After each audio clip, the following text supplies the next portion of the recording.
Hey, where are you? Bruh, where are you? I see your picture, but your lips ain't moving. Man, I'm looking right at you, but your lips ain't moving. And it's like my talent, special talent I have. Hey, listen, though. Hey, Bellator on You froze. Bellator what? I said, did you see where Bellator's on Showtime now? Yeah, Bellator's on Showtime now. yeah.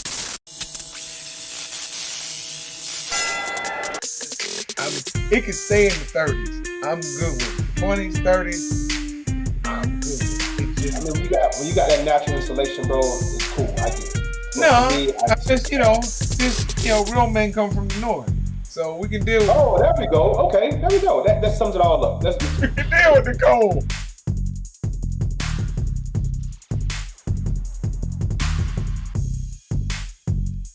I'm saying these names not because they're essentially the best fighters out there, which we can make a case for Shakur Stevenson definitely. Um, they just look that much better than whoever they fight.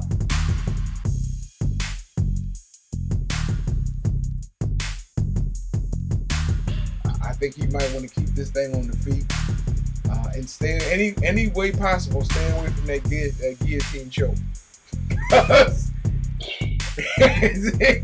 He was Yeah, squeezing Buddy's face in the last fight and yeah. put him out.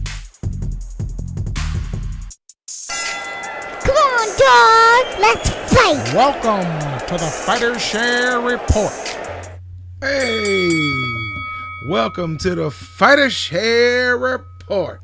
Listen, I was up for an hour after that fight went off last night. I was just sitting. I was just sitting there. I was so excited. I know we got other fights to talk about on that card. Um, listen, the co-main was decent, was good. It was an upset. It was a straight upset.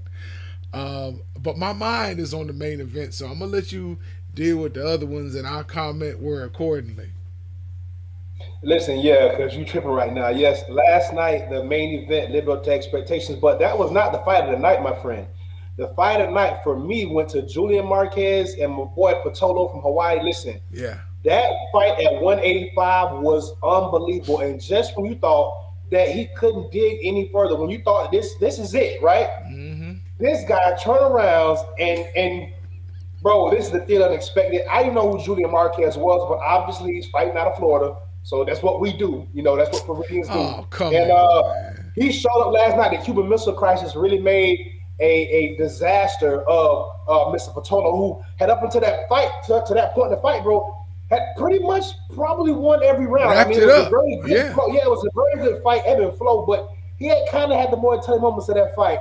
And when Marquez submitted him, bro, that was awesome. That's what you watch fights for, man. And this is why the UFC wins, bro.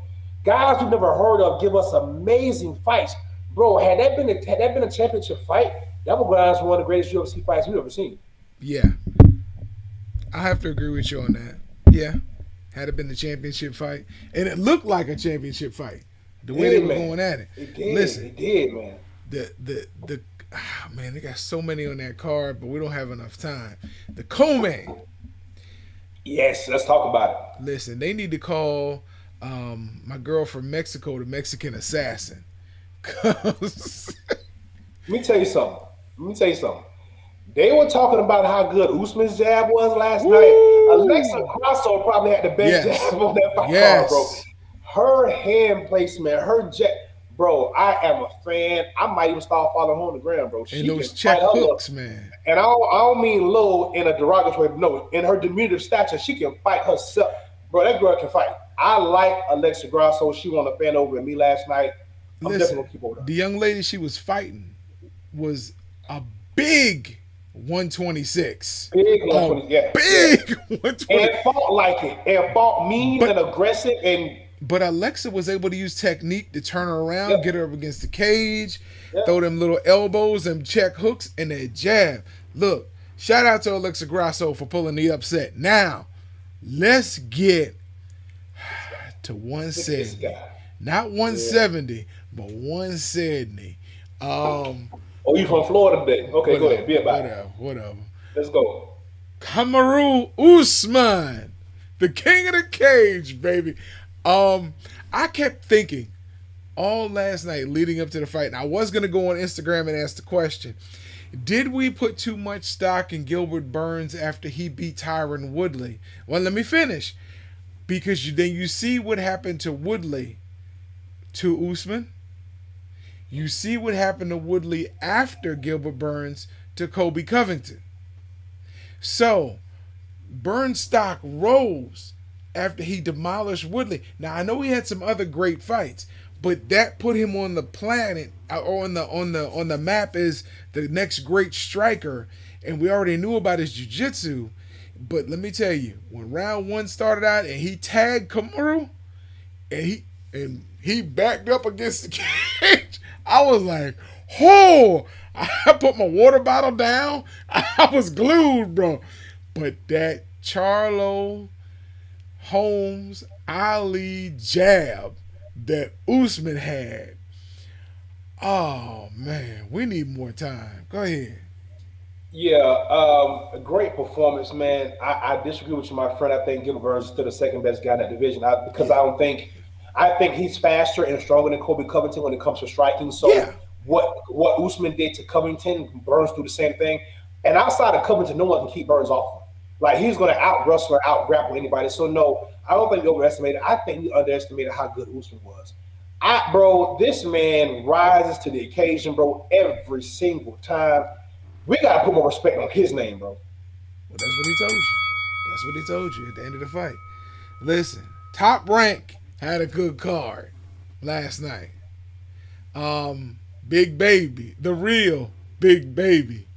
Was it fourth round knockout? Sixth round knockout? And I don't know what it was, but that right hook was nice, boy. I'm talking about he walked right into it too. No, that was a left laid hook. him out. Oh, my bad, it was a left hook. Yeah, I forgot he's a sophomore. Yeah, he walked right he into it. straightened Buddy up. Yeah, he did. Sent Buddy right back down. Well, Buddy wasn't trying to listen. He wasn't trying to back out, get out fast enough. He had his hands down. It was an exchange. Yeah. You back up and exchange your hands up, not with your hands down. And when he hit him with that left, it was over. It was over. And he caught him. He pieced him up Flush. nicely, right between Yep. the guard. Oh, Yep. it was sweet, bro.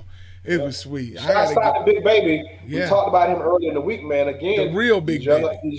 The young American heavyweights are coming back, bro. I'm telling you, there's a few of these guys out there, so he's He's only definitely one I 21, like. man. He looked good. He surprised Yeah. me. Yeah, He's stepping up in competition and stepping over him. And it was good. Okay. Richard Comey, I see you. Richard Comey, I see you. Look, man, that man has the weight of the world on his shoulders, and he came back and he looked good. Yeah, I don't know more. I don't know a whole lot about Jackson Martinez or Marinez. Apologize for getting his name wrong.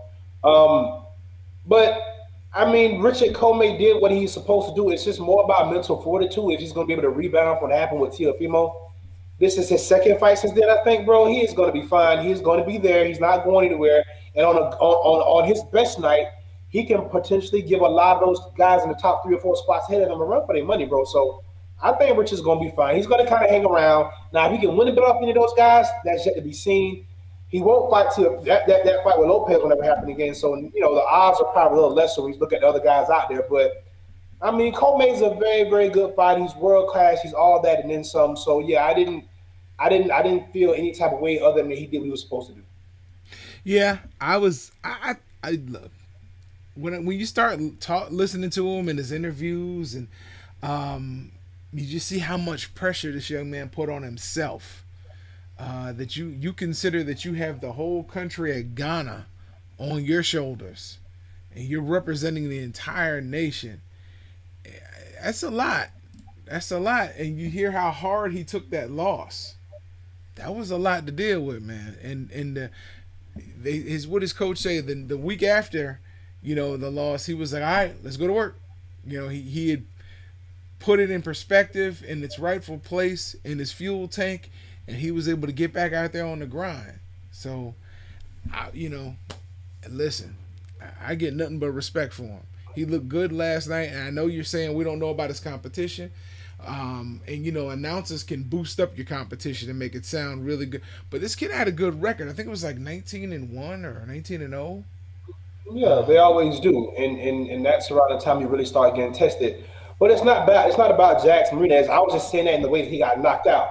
Everything you're saying about Richard Comey, and I'm saying this, as in an endearing way, is expected from me. I expected Richard Comey to do everything he did, except I didn't think he was going to lose that fight to Teofimo the way that he did. But bro, the weight of the weight of the country being on his shoulders, with him being the star and representing him in boxing, and him feeling that pressure, bro, and him losing and having to pick himself back up and gather himself to some remarkable true champion, and that is who Richard Comey is. So, I mean, yeah, it sounds good, but I would have been surprised if his response was anything other than what it was. So, do you think Teofimo's gonna jump to 140 and then vacate the titles he has? I don't think he's gonna. I mean, he could do that, but for what? To go to 140 and potentially lose? No. He said he wanted to go 140.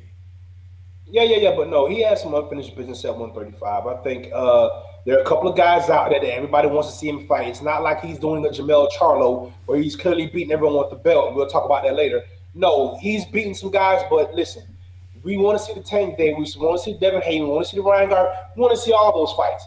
Now, if those fights have to follow him to 140, then so be it. But for him to jump up and think he's going to beat a Ramirez and any of those guys at 140 off rip, as good as he is, I pause on that. Make these great fights at 35 first and then move up.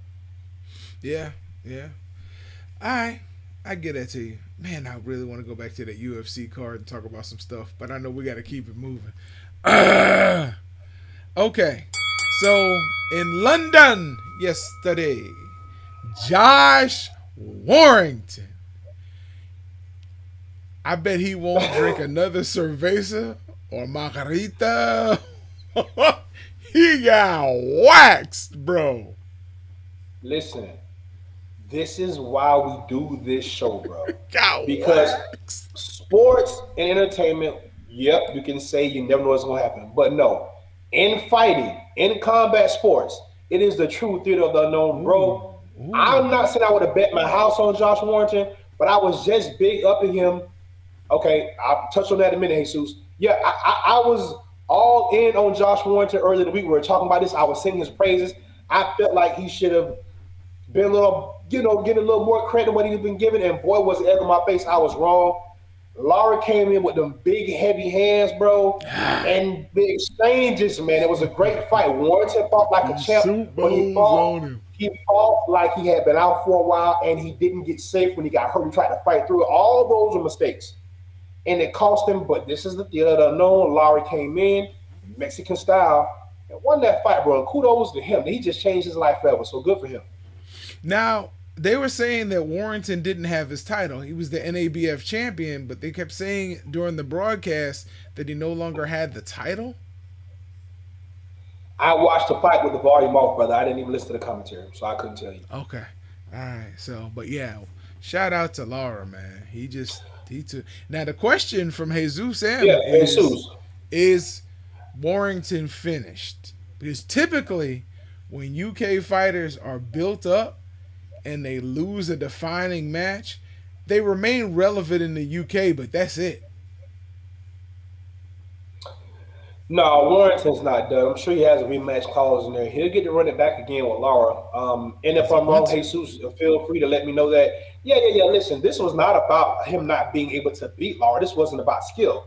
This is about him just not making the right decision. But once he got clipped, he should have held on, gathered his thoughts, and got himself together and lived to fight another round. He tried to fight through that early barrage. He was never the same.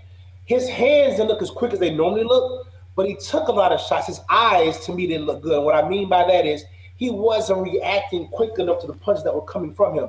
And Lara's not known for his hand speed. So did he catch him rusty? Did he not prepare? Did he overlook? All those things could be true, but guess what? It don't matter now. He got stretched. Lara won. That's it. But I think in the rematch, you'll probably see a better Josh Warrington. Lara reminded me of a Jarrett Hurd in that fight. Or I don't want to be well, yeah, a typical Mexican fighter, even though Hurd's not. But the fact that he would just take shots to deliver shots. And he just kept walking in and pressing, to where the hand speed didn't matter because he was taking, with every blow he delivered to Warrington, he was taking any sting Warrington may have had off of his punches. And it was pretty impressive the way he systematically broke him down.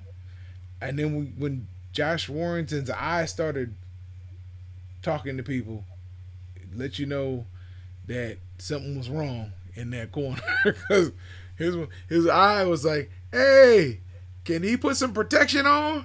Because it was crazy. He was getting tagged, bro. He was getting, and the way he got knocked out was oof.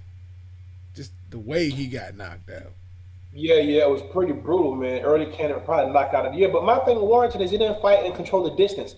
He let Lara control the distance, let him get inside, and he just really just wore him out inside. He was never able to really establish distance or the jab. And once he got hurt early in the fight, he thought that was where he probably had to fight going forward because he was down in the cards early. Just wasn't a good strategy for Warrington. So I'm not asking you to make a complete overhaul change, but fighting at a distance and fighting behind the jab will probably help him. But again, with a fighter like Lara, once he knows that you can't hurt him, it's still going to be hard to keep him off you. So, but I think if Warrington gets a camp in, I mean, not that he didn't have a camp for this fight, but I think now that he's got this loss on his belt, he's been kind of humble, so to speak. I think we'll see a better Josh Warrington in the rematch. We need to, because, I mean, the announcers were giving him all the kudos and credit through the first couple rounds, and then it was just like, what's happening here? It was like they were prepared for a fight they weren't watching. So it took a lot of people off guard. All right, Zup, your time. Yeah, so actually, I kind of thought about what I was going to talk about today for once in a change. And today I'm going to talk about Dale Earnhardt. Dale Earnhardt died 20 years ago today. It's crazy because I actually remember watching Daytona 500 from my dorm room when it actually happened. Why was I watching Daytona 500? Because I'm a country boy from a small town called Sebring, Florida, and we have a big race every year called the 12-hour Sebring Endurance Race. So I've always kind of known about car racing, so it's kind of always been something I would kind of keen in on and tune into, whenever the time allowed. But Dale Earnhardt was an icon, man. And what's ironic, and the reason why I chose to talk about him, because Dale Earnhardt didn't represent someone that we would be able to identify with in the South, other than being probably the guy that we probably see at a neighborhood Walmart or something like that, right? The kind of guy that you probably wouldn't even talk to if you had to. But there's something about Dale Earnhardt that was interesting. He was very candid. He didn't say a whole lot, but when he did, he meant what he said. Now, this was before social media, and we probably don't have a lot of archived conversations on things Dale Earnhardt probably said. But we see it in his son. Dale Earnhardt Jr. following his pop's footsteps. And man, listen, when I say he is someone that is very thoughtful, Dale Earnhardt Jr. has always been very supportive, speaking out about not only human rights, but what plagues Black athletes. He talks about that a lot. He started podcasting, talking to different athletes. Bro, Dale Earnhardt Jr. has earned the respect of the people in our culture. It ties into Black History Month because Michael Jordan just signed Denny Hamlin, and they just signed, yes, Bubba Wallace, who will be manning a new car day in the Daytona 500. Bro, we're seeing barriers being broken down around us daily. Hopefully we'll get to a point we're going to talk about barriers being broken down anymore. It'll just be the norm instead of the exception. So, yeah, that was my rant about Dale Earnhardt, NASCAR, Black History Month, and everything in between, I guess. Awesome. I loved him ever since I saw him on MTV Cribs. In his first house, he had a 300 capacity bar in his basement. Yes. Listen. Last night in the UFC, something happened that they didn't really want to happen. Dana White will be able to manage it, but it could have led to almost a contender's catastrophe. When Kamaru Usman beat Gilbert Burns, who is clearly the next best fighter in that division. I take nothing away from Gilbert Burns. Gilbert Burns clearly is the number one contender still. But Dana White now has an issue. Kamaru has beaten anyone of any relevance already at 170 pounds. Now the prevailing thought is to have Colby Covington fight Leon Edwards for a shot at Kamaru Usman. My thought still remains: if Gilbert Burns is still the number one contender, shouldn't they have to go through him? But as we see in the UFC, Dana kind of determines who is the number one contender. He makes all the rankings. So he's going to make this fight mean more than it really does. Because if Colby Covington wins against Leon Edwards, then he gets a second shot, which, in my opinion, he's not deserving of. If he loses, does Leon Edwards finally get his shot? And is he going to be able to make the most of it? So it's going to be interesting. Usman has pretty much cleaned out that division because anybody who's anybody in that division, he has beaten. Hey, Jomo. Listen. My cousin Brandon had an car accident and they had to do surgery on him. So I'm just asking for your prayers and well wishes that he gets well soon. He has a girlfriend and young children, and he's a thriving member of society. He owns a tow truck company, and he's, out there doing the right thing when so many people aren't. So I just ask for your prayers and well wishes for my cousin Brandon that he will get well soon. Indeed, brother, indeed. But yeah, man, we had a great night of fights last night, bro. So that too, Pops. I was gonna add that in, but I was trying to keep it PC. You're right. That's really how I got into it. But yeah, great night of fights last night, man. The theater of the unexpected, man. Congratulations to Kamaru Usman, man. We may be watching greatness. No, we may be watching greatness. Living in greatness right now because I don't see this man's 33 years old. He's having 3-4 years to fight at this kind of level. And no matter what kind of injuries he's had, the way he's able to take care of himself and channel into a fight, I don't see anybody beat him. And he has the most consecutive welterweight defenses in UFC history. He broke that record of George St. Pierre last night. All right, go ahead with your shout outs, bro. Oh, man. I thought you were going to respond to that. Shout out to my family. Shout out to everyone who chimed in and watched. Shout out to Pops. Shout out to Miss Audrey, Miss Anita. Shout out to Jesus. Shout out to Miss Samantha. Hey, yeah.